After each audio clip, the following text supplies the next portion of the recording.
এই 31st নাইটকে কেন্দ্র করে পোশাকের স্বাধীনতার নামে উল্টাপাল্টা পোশাক আমাদের সন্তানদের গায়ে যেন না উঠে, এই ব্যাপারে আমাদের সকলের খেয়াল রাখতে হবে। মনে থাকবে তো ইনশাআল্লাহ? হ্যাঁ, এটা খুব গুরুত্ব দিব আমরা। বিজাতীয় কোনো স্লোগান আমাদের মুখে আনবো না। কি স্লোগান? বিজাতীয় স্লোগান। এটা হ্যাপি নিউ ইয়ারকে কেন্দ্র করে আনবো না, পহেলা বৈশাখ নববর্ষকে কেন্দ্র করে আনবো না। রমনার ভোট বলে মুসলমান বাচ্চারা গিয়ে দাঁড়াবে আর তাদের মুখের মধ্যে এগুলা বলা যে মুছে যাক গ্লানি, আপনার মুছে যাক গ্লানি, মুছে যাক ঝরা, অগ্নি স্নানে সূচি হোক ধরা। নাউজুবিল্লাহ বলেন। এটা যারা আগুনের পূজা করে এটা তাদের স্লোগান। যাই হোক, শেষের দিকে একটু সংক্ষেপে বললাম, এই 10টা ভয়ঙ্কর অপরাধ সংগঠিত হয় 31st নাইটকে কেন্দ্র করে। বলতে পারেন আপনি কেন বললেন? আপনারা যারা শুনছেন আপনারা করবেন, আরো 10 জনকে আপনি দাওয়াত দিয়ে দিবেন তারা যেন এগুলা না করে। বড় বড় উলামায়ে কেরাম আসরের নামাজের পর থেকে আলোচনা করবেন, বিশেষ করে আসরের পর শায়েখে চরমনাই হাফিজাহুল্লাহ কথা বলবেন। তোমরা ইহুদি খ্রিস্টানদেরকে অভিভাবক রূপে গ্রহণ করো না, তারা একে অপরের অভিভাবক। তোমাদের মধ্যে যারা তাদেরকে অভিভাবক রূপে গ্রহণ করবে সে তাদের অন্তর্ভুক্ত হয়ে যাবে। নাউজুবিল্লাহ। ইহুদি খ্রিস্টানদেরকে অভিভাবক বানানোর কি ক্ষতি? অনেকগুলো ক্ষতি নিয়ে আগামী 31শে ডিসেম্বর আমাদের মুসলমান তরুণ তরুণীদের কাছেও তারা উপস্থিত হবে। এর মধ্যে একটা ক্ষতি হলো তাদের কালচার আমাদের উপর চাপায়া দেওয়া। আমরা মুসলমান, আমাদের ধর্মের নাম ইসলাম। ইসলাম ধর্মের সভ্যতা আদর্শ আছে। সূরা বাকারার 131-132 নম্বর আয়াতে আল্লাহ তাআলা বলেন, ইয ক্বালা লাহু রাব্বুহু আসলিম ক্বালা আসলামতু লিরাব্বিল আলামিন। স্মরণ করুন ওই সময়কে যখন ইব্রাহিম নবীকে তার রব বললেন আপনি আত্মসমর্পণ করেন। ইব্রাহিম নবী বললেন আমি বিশ্বজগতের রব আল্লাহর কাছে আত্মসমর্পণ করলাম। পরের আয়াতে আল্লাহ বলেন, ওয়াসাসা বিহা ইব্রাহিমু বানিহি ওয়া ইয়াকুব ইয়া বানিয়া ইন্নাল্লাহা আসতাফা লাকুমুদ-দীন ফালা তামুতুন্না ইল্লা ওয়া আনতুম মুসলিমুন। ইব্রাহিম নবী, ইয়াকুব নবী তাদের সন্তানদেরকে ওসিয়ত করেছেন, হে প্রিয় সন্তান, আল্লাহ তাআলা তোমাদের জন্য দিন নির্বাচন করেছেন ইসলাম, অতএব তোমরা মুসলমান না হয়ে মৃত্যুবরণ করবা না। এই দুই আয়াত থেকে বোঝা যায় অভিভাবকরাও ইসলাম পালন করতে হবে, সন্তানকেও ইসলাম পালনে উৎসাহিত করতে হবে। সূরা আলী ইমরানের 19 নম্বর আয়াতে আল্লাহ বলেন, ইন্নাদ-দীনা ইনদাল্লাহিল ইসলাম, আল্লাহর কাছে একমাত্র দিন হলো ইসলাম। সূরা আলী ইমরানের 85 নম্বর আয়াতে আল্লাহ বলেন, ওয়া মান ইয়াবতাগি গায়রাল ইসলামি দীনান ফালাই ইউকবালা মিন। যে ব্যক্তি ইসলাম ছাড়া অন্য কোনো কিছুকে দিন হিসাবে গ্রহণ করবে এটা আল্লাহর কাছে গ্রহণযোগ্য হবে না, তার থেকে এটা গ্রহণ করা হবে না। তাহলে আমাদের ধর্মের নাম ইসলাম, ইসলাম আমিও পালন করতে হবে, আমার সন্তানও ইসলাম পালন করে যেন, এই ব্যাপারে আমার খবরদারি করতে হবে। বিপরীত দিকে বিজাতীয় কালচার, তাদেরকে অভিভাবক বানানোর ক্ষতি, তাদের কালচার ও সভ্যতা আমাদের উপর তারা চাপিয়ে দেয়। আবু দাউদের হাদিস 4031 নম্বর হাদিস। এই হাদিসের মধ্যে রাসূলুল্লাহ সাল্লাল্লাহু আলাইহি সাল্লাম বলেন, মান তাশাব্বাহা বিকওমিন ফাহুয়া মিনহুম। যে ব্যক্তি কোনো সম্প্রদায়ের সাথে সাদৃশ্যতা অবলম্বন করলো সে তাদেরই অন্তর্ভুক্ত হয়ে গেল। নাউজুবিল্লাহ। এ হলো 1 নাম্বার ক্ষতি। 2 নাম্বার ক্ষতি, তারা আমাদের মুসলিম তরুণ তরুণীদের গায়ে 8-60 খাটো ছোট পাতলা পোশাক উঠায় দেয়, যেটা আমাদের দেশের মুসলিম নারী যারা তাদেরকে এই জাতীয় পোশাকে তারা অভ্যস্ত করে তুলে ফেলেছে। 90 ভাগের মুসলমানের দেশেও অহরহর মা বোনরা তাদের এই কালচার গ্রহণ করে পাতলা পোশাক এখন এই মুসলিম নারী তারাও ধারণ করেছে। ইসলামে পোশাকের অনেক গুরুত্ব। সূরা আরাফের ২৬ নম্বর আয়াতে আল্লাহ বলেন, ইয়া বানি আদম কদ আনজালনা আলাইকুম লিবাসাই ইউয়ারি সাওআতিকুম ওয়ারিশা। হে আদম সন্তান, আমি তোমাদেরকে পোশাক দিলাম যা তোমাদের সতর ঢেকে রাখবে এবং তোমাদের সৌন্দর্যতার জন্য তোমাদেরকে পোশাক দিলাম। ওয়ালিবাসুত তাকওয়া যালিকা খায়র, তাকওয়ার পোশাক সর্বোত্তম পোশাক। তিরমিজির হাদিস 1999 নম্বর হাদিস। قال رسول الله صلى الله عليه وسلم لا يدخل الجنة من كان في قلبه مثقال ذرة من كبر। রাসূলুল্লাহ সাল্লাল্লাহু আলাইহি সাল্লাম বলেন, যার অন্তরে সরিষার দানা পরিমাণ অহংকার আছে সে জান্নাতে প্রবেশ করবে না। قال رجل إن الرجل يحب أن يكون ثوبه حسنا ونعله حسنة يا رسول الله। ওগো আল্লাহর নবী, অনেক মানুষ আছে এমন যারা চায় তার পোশাকটা যেন সুন্দর হয়, তার জুতা যেন সুন্দর হয়। হুজুর, এটাও কি অহংকার? নবীজি বললেন, না, এটা অহংকার না। জামা সুন্দর হওয়া, জুতা সুন্দর হওয়া এটা অহংকার না। ইন্নাল্লাহা জামিলুন ইউহিব্বুল জামাল। আল্লাহ সুন্দর, সৌন্দর্যতাকে আল্লাহ ভালোবাসেন। হাদিসের শেষে নবী বলেন, আল কিবিরু বাতরুল হাক্কি ওয়া গামতুন নাস। অহংকার হলো সত্যকে অস্বীকার করা আর মানুষকে ছোট করে দেখা, এটা হলো অহংকার। এই হাদিস থেকেও বোঝা যায় পরিপাটি হয়ে থাকা এটা ইসলামে গুরুত্ব আছে। এখন আমরা জানব পোশাক মৌলিকভাবে ৩ প্রকার। একটু বলেন। ওয়াজিব, মুস্তাহাব, হারাম। ওয়াজিব, মুস্তাহাব, হারাম। ওয়াজিব পোশাক হলো সতর ঢেকে রাখা যায় এতটুকু পোশাক ওয়াজিব। সতর ঢাকা যায় এতটুকু পোশাক আবশ্যক লাগবে। আবু দাউদের হাদিস 4017 নম্বর হাদিস। বাহজ ইবনে হাকিম তার বাবা থেকে, তার বাবা তার দাদা থেকে হাদিসটা বর্ণনা করছে। তো তিনি বলেন, তিনি রাসূলুল্লাহ সাল্লাল্লাহু আলাইহি সাল্লামের কাছে জিজ্ঞাসা করলেন, আওরাতুনা মা নাতি মিনহা ওয়া মা নাদারু ইয়া রাসূলুল্লাহ। হুজুর, আমরা সতর কতটুকু খোলা রাখবো আর কতটুকু ঢেকে রাখতে হবে আপনার কাছে জানতে চাই। নবীজি বললেন, ইহফাজ আওরাতাকা ইল্লা মিন যাওজাতিক। তোমার স্ত্রী ছাড়া সবার সামনে তোমার লজ্জাস্থান ঢেকে রাখতে হবে। সাহাবী প্রশ্ন করলেন, ইদা কানাল কওমু বা'দুহুম আলা বা'দিন। হুজুর, যদি অনেকে একসাথে থাকে তাহলে কিভাবে সতর ঢাকতে হবে? মেসের মধ্যে ৩-৪ যুবক একসাথে মেসে থাকে ভাড়া, হোস্টেলে ৩-৪ মেয়ে একসাথে থাকে ভাড়া, এই মেয়েরা সতর কিভাবে ঢাকবে? নবীজি বললেন, ইনিস্তাতা আল্লাহ ইয়ারায়ান্নাহা আহাদুন ফালা ইয়ারায়ান্নাহা। একসাথে পুরুষরা থাকলেও আরেক পুরুষের সতরের দিকে তাকাবে না, মেয়েরা একসাথে থাকলে আরেক মেয়ের সতরের দিকে তাকাবে না। সাহাবী প্রশ্ন করলেন, ইদা কানার রাজুলু খালিয়ান ইয়া রাসূলুল্লাহ। হুজুর, কেউ যদি ঘরে একা থাকে তাহলে কি সতর ঢাকতে হবে? ঘরে একা আছেন, দরজা জানালা বন্ধ, তখন নবীজি বললেন, আল্লাহু আহাক্কু আইয়ুস্তাহিয়া মিনহু মিনান নাস।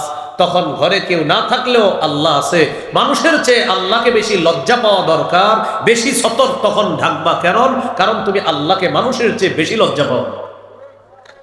তাহলে একা একা ঘরে থাকলেও সতরের গুরুত্ব আরো বেশি দিতে হবে, কারণ আল্লাহ এখানে, অন্য কেউ নাই, আল্লাহ আছেন, তো আল্লাহকে বেশি লজ্জা পেতে হবে। এটা ওয়াজিব। ২ নাম্বার মুস্তাহাব। মুস্তাহাব মানে একটু উত্তম পোশাক পরা, এটা মুস্তাহাব। আবু দাউদের 4063 নম্বর হাদিস। এই হাদিসের বর্ণনাকারী আবুল আহওয়াস তার বাবা থেকে বর্ণনা করেছেন। তিনি বলেন, আতাইতু রাসূলুল্লাহি সাল্লাল্লাহু আলাইহি ওয়াসাল্লাম ফি সাউবিন দুনিন। আমি আল্লাহর নবীর কাছে নিম্নমানের পোশাকে আসলাম, নরমাল পোশাক পরে নবীজির কাছে আসলাম। নবীজি আমাকে বললেন, আলাকা মালুন, এই তোমার সম্পদ আছে? সাহাবী বললেন, জি হুজুর আছে। নবীজি বললেন, মিন আইয়িল মাল, কোন ধরনের সম্পদ আছে? সাহাবী বললেন, কদ আতানি আল্লাহু মিনাল ইবিলি ওয়াল গানামি ওয়াল খাইলি ওয়ার রাকিব। হুজুর, আল্লাহ আমাকে উট দিয়েছে, আল্লাহ আমাকে মেষ দুম্বা দিয়েছে, আল্লাহ আমাকে ঘোড়া দিয়েছেন, আল্লাহ আমাকে দাস দাসী দিয়েছে, আলহামদুলিল্লাহ আমার যথেষ্ট সম্পদ। নবীজি বললেন, তাহলে এই পোশাক পরছো কেন? এত সম্পদ, নিম্নমানের পোশাক কেন পরেছো? ইদা আতাকাল্লাহু মালান ফালিরা আসারু নি'মাতিল্লাহি আলাইকা ওয়া কারামাতি। আল্লাহ যখন তোমাকে সম্পদ দিয়েছিনি, তোমার উচিত আল্লাহর নেয়ামতের এই নিদর্শনটা যেন তোমার মাঝে দেখা যায়। আল্লাহর নেয়ামতের নিদর্শনটা তোমার মাঝে দেখা যাওয়া দরকার।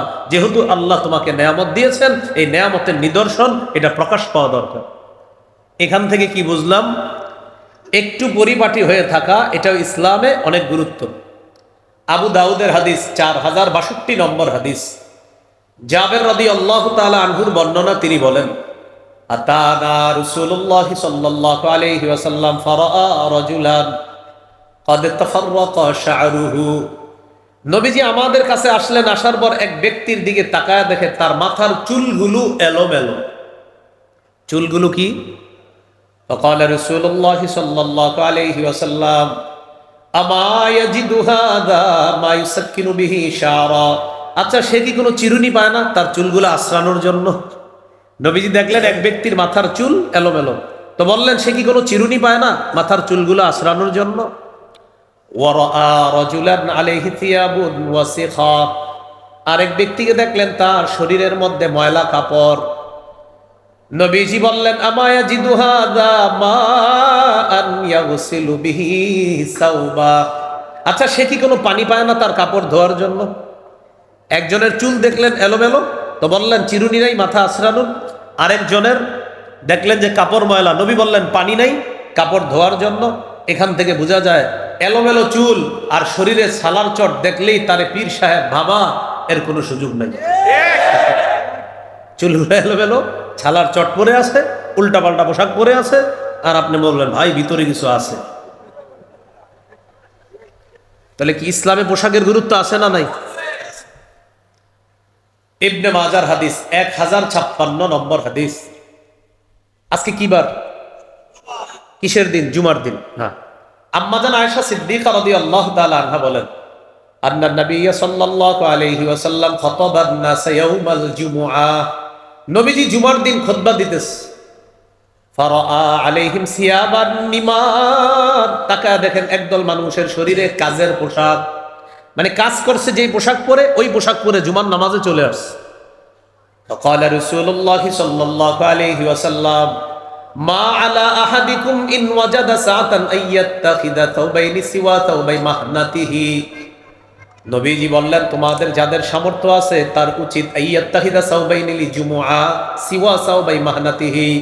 তার কর্মের যে পোশাক, এই পোশাকের পরিবর্তে আরো 2 জোড়া পোশাক তার জুমার নামাজের জন্য গ্রহণ করা দরকার, যাদের সামর্থ্য আছে।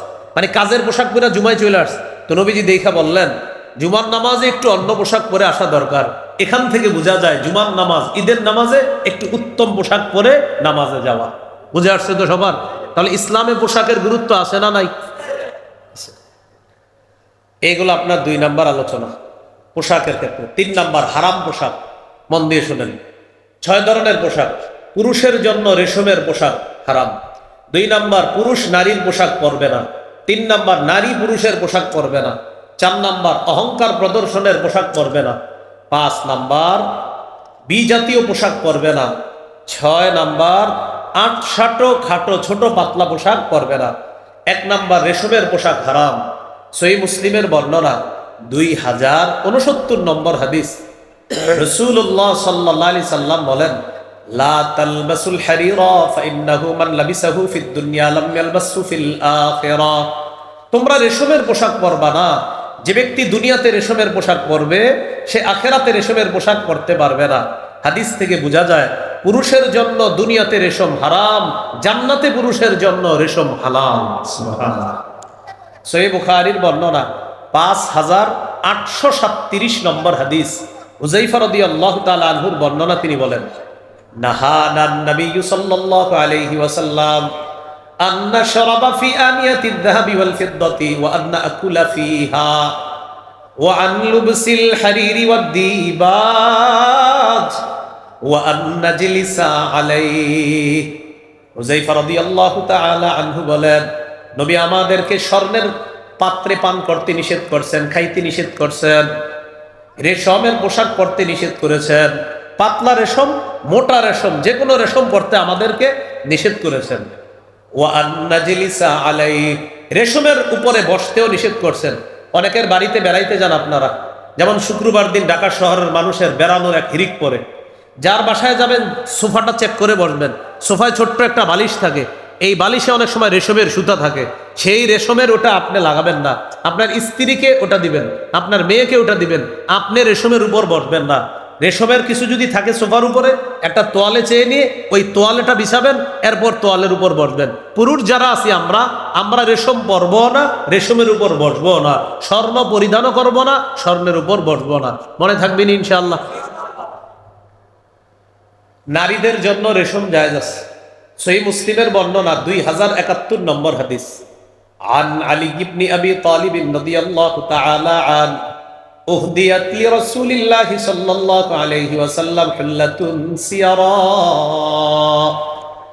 রাসূলুল্লাহ সাল্লাল্লাহু আলাইহি সাল্লামের কাছে রেশমের পোশাক পাঠানো হলো। ফাবাআসা বিহা ইলাইয়া, আল্লাহ নবী রেশমের পোশাকটা আমার জন্য পাঠায় দিছে, হযরত আলীর জন্য। ফালাবিসতুহা, হযরত আলী বলেন আমি পোশাকটা পরলাম, নবীর সামনে গেলাম। ফাআরাফতুল গাদাবা ফি ওয়াজহিহি, নবীর চেহারা মুবারকে রাগের ছাপ দেখলাম, বুঝতে পারলাম রেশমের পোশাক পরাটা নবীজি পছন্দ করেন নাই। নবীজি আমাকে বললেন, ইন্নী লাম আবাত বিহা ইলাইকা লিতালবাসাহা ইন্নামা বাসতু বিহা ইলাইকা লিতুশাক্কিকাহা খুমরান বাইনান নিসা। আমি এটা তোমাকে পরিধান করার জন্য পাঠাই নাই, এটা তোমার কাছে পাঠিয়েছি এটা টুকরা টুকরা করে ওড়না বানিয়ে সেই ওড়না নারীদেরকে দিবা, তারা পরবে, এজন্য তোমার জন্য আমি রেশমের পোশাক পাঠিয়েছি। তুমি এটা পরছো কেন? এখান থেকে বুঝলাম নারীদের জন্য রেশমের পোশাক বৈধ আছে। তাহলে এই হলো 1 নাম্বার, পুরুষের জন্য রেশম হারাম। 2, পুরুষ নারীর পোশাক পরবে না। 3, নারী পুরুষের পোশাক পরবে না। লাআনা রাসূলুল্লাহ সাল্লাল্লাহু আলাইহি ওয়াসাল্লাম আর-রাজুলা ইয়ালবাসু লিবসাতাল মারআ ওয়াল মারআতা তালবাসু লিবসাতার রাজুল। নবী ওই পুরুষকে অভিশাপ দেয় যেই পুরুষ নারীর পোশাক পরে, আর ওই নারীকে অভিশাপ দেয় যেই নারী পুরুষের পোশাক পরে। লাআনা রাসূলুল্লাহ সাল্লাল্লাহু আলাইহি ওয়াসাল্লাম আল মুতাশাব্বিহিনা মিনার রিজালি বিন নিসা ওয়াল মুতাশাব্বিহাতি মিনান নিসাই বির রিজাল। যেই পুরুষ নারীর রূপ ধারণ করে আর যেই নারী পুরুষের রূপ ধারণ করে, এই জাতীয় নারী পুরুষকে আল্লাহ রসুল অভিশাপ দিয়েছেন। তো এই জন্য এই 31st নাইটকে কেন্দ্র করে পোশাকের স্বাধীনতার নামে উল্টাপাল্টা পোশাক আমাদের সন্তানদের গায়ে যেন না উঠে, এই ব্যাপারে আমাদের সকলের খেয়াল রাখতে হবে। মনে থাকবে তো ইনশাআল্লাহ? হ্যাঁ, এটা খুব গুরুত্ব দিব আমরা। 4 নাম্বার, অহংকার প্রদর্শনের পোশাক পরা যাবে না। রাসূলুল্লাহ সাল্লাল্লাহু আলাইহি সাল্লাম বলেন, মান লাবিসা সাওবা শুহরাতিন আলবাসাহুল্লাহু ইয়াউমাল কিয়ামা সাওবা মাযাল্লা। যে ব্যক্তি প্রসিদ্ধির পোশাক পরলো দুনিয়াতে, আখেরাতে আল্লাহ তাকে লাঞ্ছনার পোশাক পরায় দিবে। 5 নাম্বার, বিধর্মীদের পোশাক পরবে না। আব্দুল্লাহ ইবনে আমর ইবনুল আস রাদিয়াল্লাহু তাআলা আনহুর বর্ণনা, তিনি বলেন, রাআ আলাইয়া রাসূলুল্লাহ সাল্লাল্লাহু আলাইহি সাল্লাম সাওবাইনি মুআসফারাইন। নবী আমার গায়ে 2টা রঙিন পোশাক দেখছে, যে কালারগুলা সুন্দর না। আমাকে বললেন, এগুলা কি পরছো তুমি? আজিহি মিন সিয়াবিল কুফফার, এগুলা কাফেরদের পোশাক। ফালা তালবাসহা, এগুলা পরবা না। আমাদের অনেক ধনীদের ছেলেরা দেখবেন ছেঁড়া প্যান্ট পরে, এখানে ছেঁড়া, এখানে ছেঁড়া, এখানে ছেঁড়া। কুয়াকাটা হুজুরে বইলা চাঁদা উঠাইয়া এদেরকে প্যান্ট কেনার ব্যবস্থা করে দিন। হ্যাঁ, ছেঁড়া প্যান্ট, এখানে ছেঁড়া, এখানে ছেঁড়া, এখানে ছেঁড়া। তো বলবেন, ভাইয়া তোমার তো টাকা পয়সার যদি সমস্যা থাকে তো আসো, আমরা এই এলাকায় যদি দেখেন বা হুজুরে বইলা টইলে আমরা চাঁদা উঠাইয়া তোমার প্যান্ট কেনার ব্যবস্থা করে দিই। এই বিধর্মীদের পোশাক এটা পরা যাবে না। 6 নাম্বার, আটসাটো খাটো ছোট পোশাক। সহিহ মুসলিমের বর্ণনা 2198 নম্বর হাদিস। রাসূলুল্লাহ সাল্লাল্লাহু আলাইহি সাল্লাম বলেন, সিনফান মিন আহলিন নার, 2 শ্রেণীর মানুষ জাহান্নামী, লাম আরাহুমা, যাদেরকে আমি দেখি নাই। 1 নাম্বার, কওমুন মাহুম সিয়াতুন কাআযনাবিল বাকারি ইয়াদরিবুনা বিহান নাস, যাদের কাছে গরুর লেজের মতো চাবুক থাকবে, এই চাবুক দিয়ে মানুষের উপর অত্যাচার করবে জালেম এরা।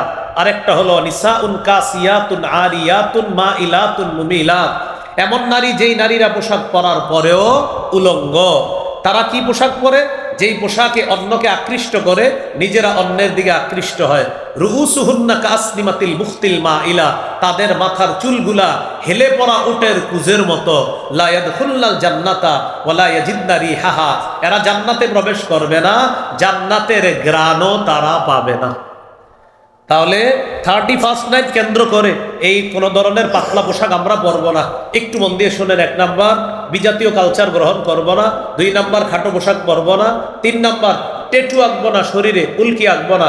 সহিহ বুখারী 5940 নম্বর হাদিস, লাআনা রাসূলুল্লাহ সাল্লাল্লাহু আলাইহি সাল্লাম আল ওয়াশিমা ওয়াল মুস্তাওশিমা ওয়াল ওয়াসিলা ওয়াল মুস্তাওসিলা, যে উল্কি আঁকে আর যেই নারী উল্কি এঁকে দেয়, যে নারী তার চুলে অন্যের চুল লাগায় অথবা যেই নারী চুল লাগায় দেয়, উভয়ের উপর আল্লাহ নবীর অভিশাপ। 4 নাম্বার, আতশবাজি ফুটাবো না। সূরা আহজাবের 58 নম্বর আয়াত। আল্লাহ বলেছেন যারা মুমিন নারী পুরুষদেরকে অযথা কষ্ট দেয় তারা কঠিন পাপের বোঝা বহন করবে। 5 নাম্বার, গান বাদ্য বাজাবো না। সূরা লুকমানের 6 নম্বর আয়াতে আছে, যারা এগুলা করবে তাদের জন্য লাঞ্ছনাকর শাস্তি। 6 নাম্বার, মদের জয় জয়কর অবস্থা হবে, আমরা এগুলাতে যাব না। সহিহ বুখারী 5590 নম্বর হাদিস, ইবনে মাজাহ 4020 নম্বর হাদিস, সূরা মাইদা 91 নম্বর আয়াত, মদ নিষেধ। 7 নাম্বার, আমরা জিনাকে হালাল মনে করা হয়, কিছু মানুষ জিনাকে হালাল মনে করে, নাউজুবিল্লাহ। সূরা বনী ইসরাঈল 32 নম্বর আয়াত, নিষেধ। 8 নাম্বার, অর্থের অপচয় হয়, সূরা আরাফ 31 নম্বর আয়াত। 9 নম্বর, সময়ের অপচয় হয়, এটাও করব না। 5টা জিনিসকে মূল্যায়ন করতে হবে জীবনে: জীবন, যৌবন, স্বাস্থ্য, সময়, সচ্ছলতা, নবীজি বলে দিয়েছেন। 10 নাম্বার, বিজাতীয় কোনো স্লোগান আমাদের মুখে আনবো না। কি স্লোগান? বিজাতীয় স্লোগান। এটা হ্যাপি নিউ ইয়ারকে কেন্দ্র করে আনবো না, পহেলা বৈশাখ নববর্ষকে কেন্দ্র করে আনবো না। রমনার ভোট বলে মুসলমান বাচ্চারা গিয়ে দাঁড়াবে আর তাদের মুখের মধ্যে এগুলা বলা যে গুছে যাক গ্লানি, আপনার মুছে যাক গ্লানি, গুছে যাক ঝরা, অগ্নি স্নানে সূচি হোক ধরা, নাউজুবিল্লাহ বলেন। এটা যারা আগুনের পূজা করে এটা তাদের স্লোগান। যাই হোক, শেষের দিকে একটু সংক্ষেপে বললাম, এই 10টা ভয়ঙ্কর অপরাধ সংগঠিত হয় 31st নাইটকে কেন্দ্র করে। বলতে পারেন আপনি কেন বললেন? আপনারা যারা শুনছেন আপনারা করেন, আরো 10 জনকে আপনি দাওয়াত দিয়ে দিবেন তারা যেন এগুলা না করে। আল্লাহ তাআলা আমাদের সকলকে যে কথাগুলা শুনলাম বললাম আমরা যেন মেনে চলতে পারি তৌফিক দান করেন। আসসালামু আলাইকুম।